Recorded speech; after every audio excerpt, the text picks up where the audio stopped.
Have you ever just looked at some people and wondered how they got so incredibly wealthy? While the rest of us are working hard, they just seem to be destined for it. Well, an amazing source from Vedic Astrology has a theory that the answer isn't just about hustle. It might actually be written in the stars. So let's dive into what this is all about. Right? We've all seen it. That one person who just seems to have the Midas touch, where everything they get involved with turns to gold. What is it that separates them from everyone else? Is it just random luck? Or is there something bigger, something more cosmic at play here?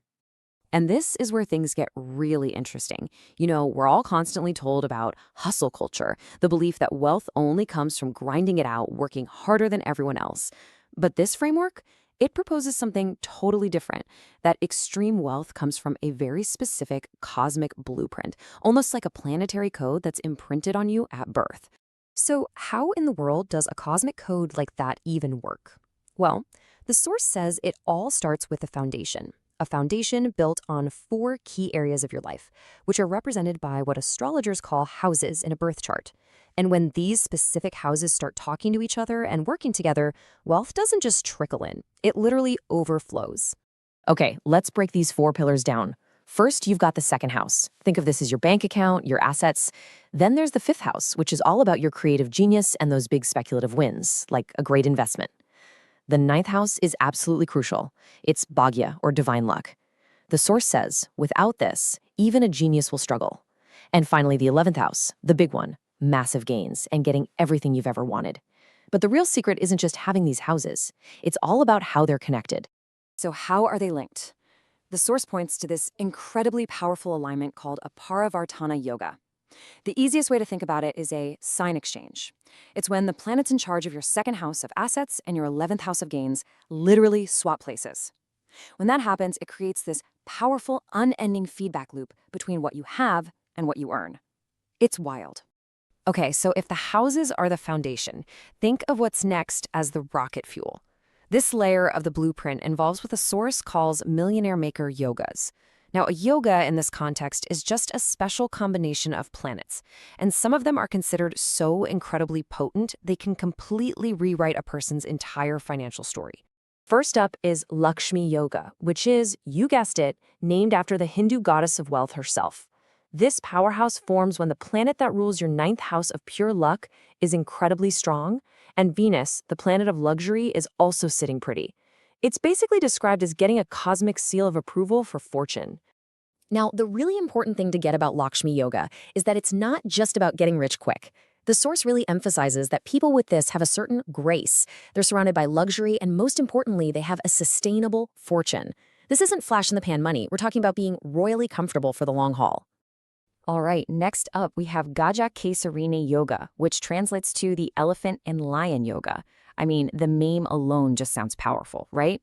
This one happens when Jupiter, the planet of wisdom and expansion, and the moon, which represents your mind, are positioned in one of the 4 cornerstone houses from each other. And you can bet the results are just as powerful as the name. See, this yoga isn't just about your bank account. It's about your status.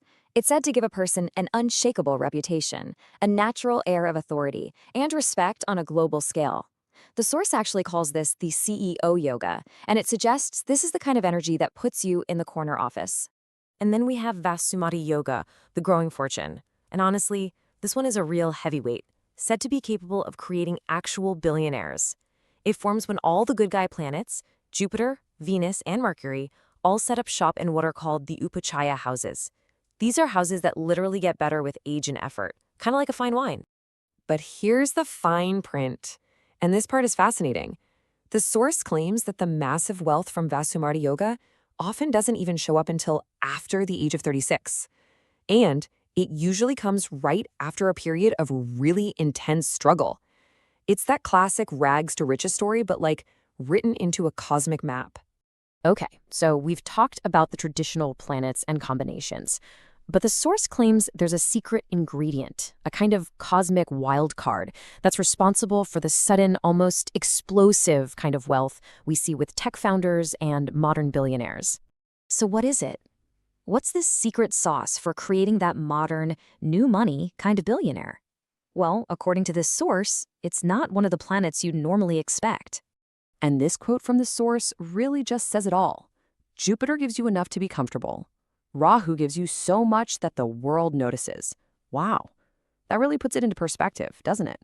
It sets up this incredible contrast between nice, steady wealth and something else entirely. This wild card is Rahu, which is also known as the north node of the moon.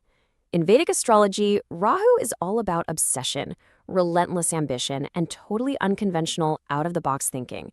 And when Rahu is placed in the house of your assets or the house of your gains, the source claims it can produce sudden, obsessive, international wealth on a scale that literally makes the world stop and stare. So, let's say someone's birth chart has it all. The powerful houses are connected, they have the millionaire yogas, they've even got that Rahu factor. According to the source, that's still not enough. It's like having a high-performance race car all fueled up, but you don't have the keys yet. The potential is there, but it needs to be activated. And the key to starting that engine is something called a Mahadasha. Think of your life as a book, and each Mahadasha is a major chapter ruled by a specific planet. Every planet gets its turn to be in the driver's seat, and for the wealth to actually show up, you have to enter the time period, the chapter of one of your key wealth-giving planets.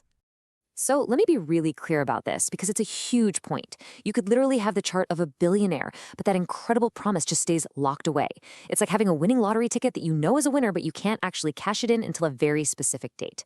The Mahadasha is that date on the cosmic calendar. And this is the big aha moment. This is what could explain why so many of the world's wealthiest people seem to bloom late or come out of nowhere. Their chart might have had this incredible potential all along, but their key wealth-activating dasha, that major planetary chapter, might not even have started until they were in their 40s or even 50s. And there you have it. Let's put it all together. The cosmic blueprint for wealth, according to this source, is really a 4-part formula. You need the right houses connected. You need them supercharged with powerful yogas. You need them amplified by that Rahu wildcard. And then finally, it all has to be unlocked by perfect timing. Which leaves us with one big question to chew on. Does a system like this mean our financial destiny is some kind of fixed code that's just written in the stars, totally out of our control? Or is it more like a map, a unique map of our personal potential that shows us the best roads to take and, maybe most importantly, the right time to hit the gas? Something to think about. Thanks for tuning in.